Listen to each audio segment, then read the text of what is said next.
Right, hi guys, welcome back to the channel. I'm just doing a quick video of how I make my RC stands. So I've got a couple, I've got one for each car, but I wanted to show you how I make my RC stand. I've got a metal one I've purchased before, about £15–18. It was an Amazon job, but it stays wobbly all the time, and you know, you turn it around, it undoes itself. So I got the up with that and decided I'm going to try and make my own. So I'm going to show you a quick, simple, easy way of making your own, and you can adapt it to however you want to. So whether you want to make it wider, bigger, smaller, for different size cars, or just, you know, improve on my basic way of doing it. So first of all, I'll start off by a piece of wood, any wood, so as long as it's quite sturdy. Doesn't necessarily have to be this wide, so 5.5 inches. I've done, this is going to be my top part, and this is 8 inches long. So, and it's almost an inch thick.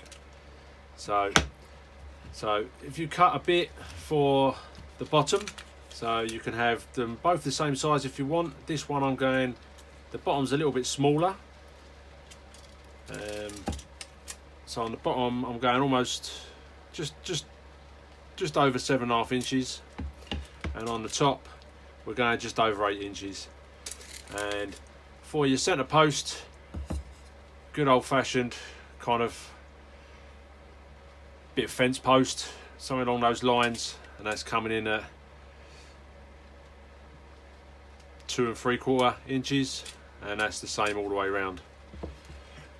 So other than that, you'll also want like these little washers. Now these are like a recessed washer, so on the back it sits like that, and a screw that's going to match and sit inside there, preferably a long screw, and you'll see why very shortly. You can use a washer as well. You need a washer that will fit around like that. You don't have to have the washer, I'll explain why in a little bit. And 4 screws. So start off by cutting the lengths that you want. So this is going to be my top, this is going to be my base, and this is going to be the post. And I've done the post at 4 inches, so it seems to be suffice. So find your center spot. You can use a rule, just make sure it goes corner to corner. Draw a line, draw a line. If you've got an easier way of doing it, you do it that way.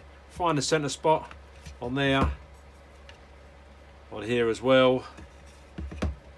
And then once you've found the center spot on the base, you can use either side, whether you want the cleaner side or if you're using a rough bit of wood or whatever. Try and center this, center it in the middle, so you can measure the distance from there to there, and again from this end to this end. So I've already pre-done that just to speed things up for you. And also I've drilled, this is going to be the bottom of my top part. So this is going to be my top part, and I started with a 22. You can use whatever size is going to fit your rivets, because your rivet needs to sit, or your washer, recessed washer, needs to sit just inside like that. So I went down first of all with a 22, so not too far down. Then I worked it with the next size down, 20, went down, and then took out a little bit in the center for that lower part of the washer to sit in, and then used the next size down just to take it down that little bit further, just till I was happy with how that was going to sit in there. So once you've got that sitting in there and the top part's flush, that's the top part done. So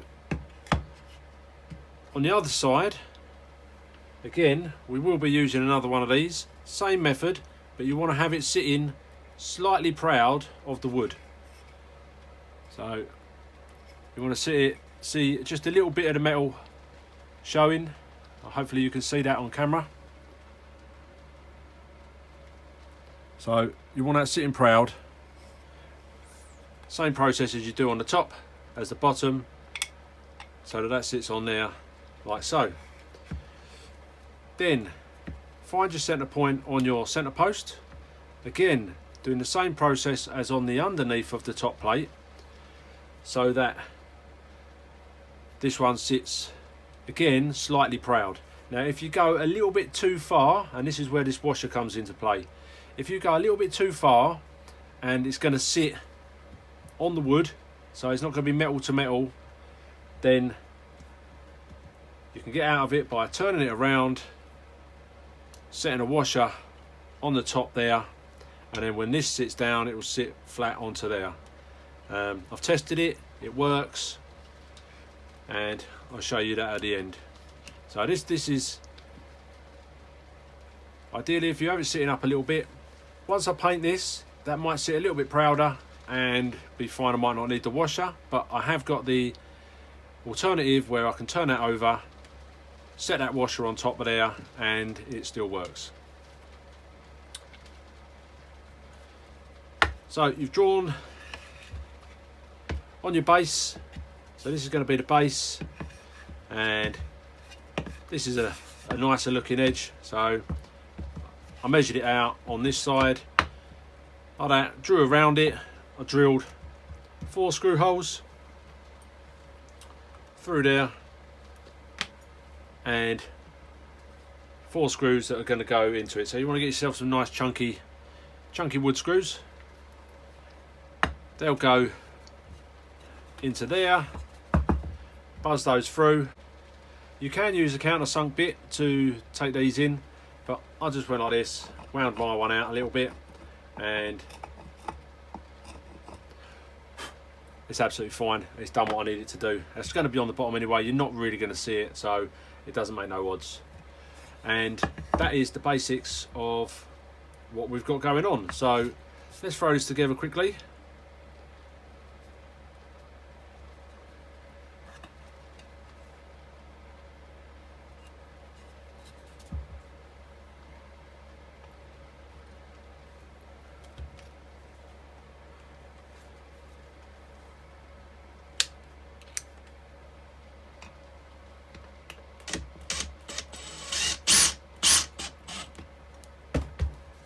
Check that that's still lined up.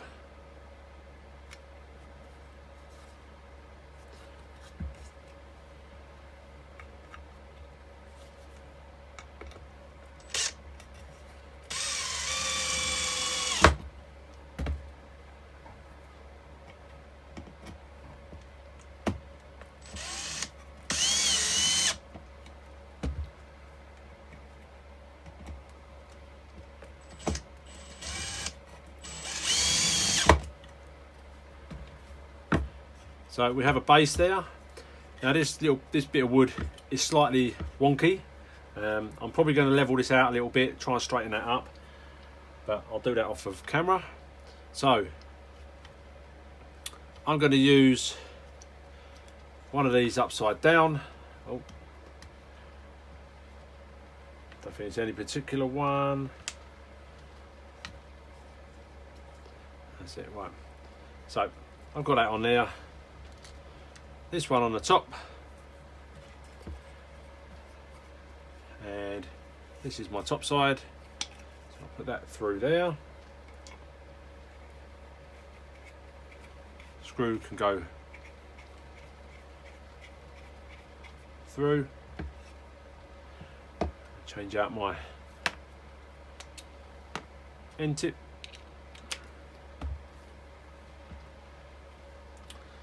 And that will recess and sit on the bottom. So it's like that and like that. Line that up in the middle.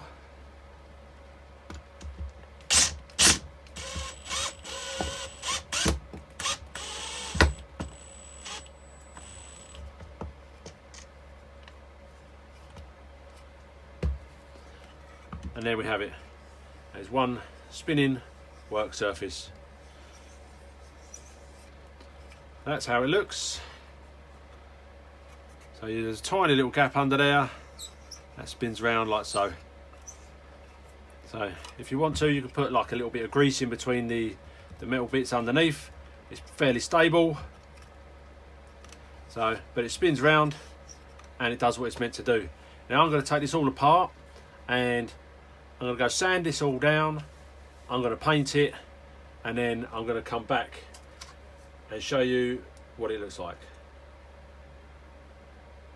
Right guys, so it's now the next day. I've sanded this down, gave it a bit of primer, gave it a bit of paint, and look at that, it's all back together.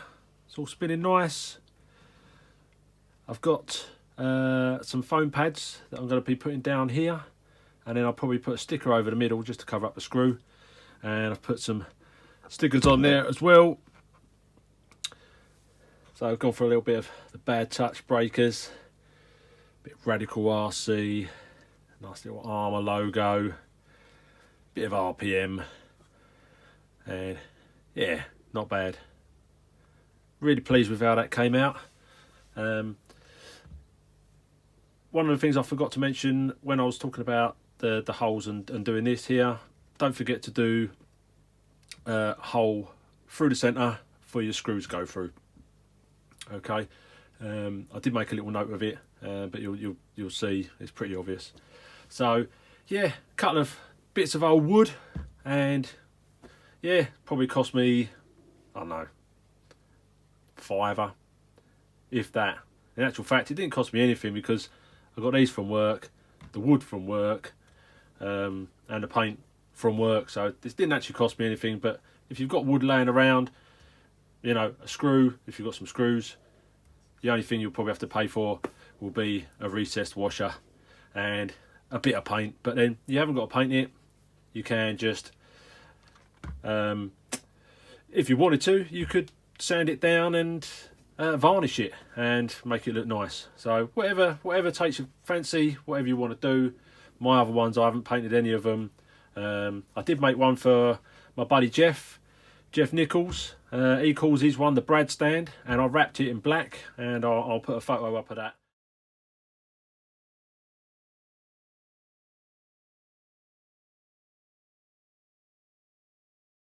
So if you want to do your own RC stand and make one like this, car goes on the top, spins around, works absolutely fine. So save yourself money on those big expensive ones that they tell you, and especially when you've got a fleet of cars, if you want to sit them off the floor and not have them sitting on their tyres and their shocks being compressed all the time, make up a stand, keep it on a stand, and you've got something to work on. So there you go guys, I hope that helped. Be nice to see if some feedback if anyone else does give it a go, and as always, please subscribe, hit the bell, share, and I'll see you in the next video.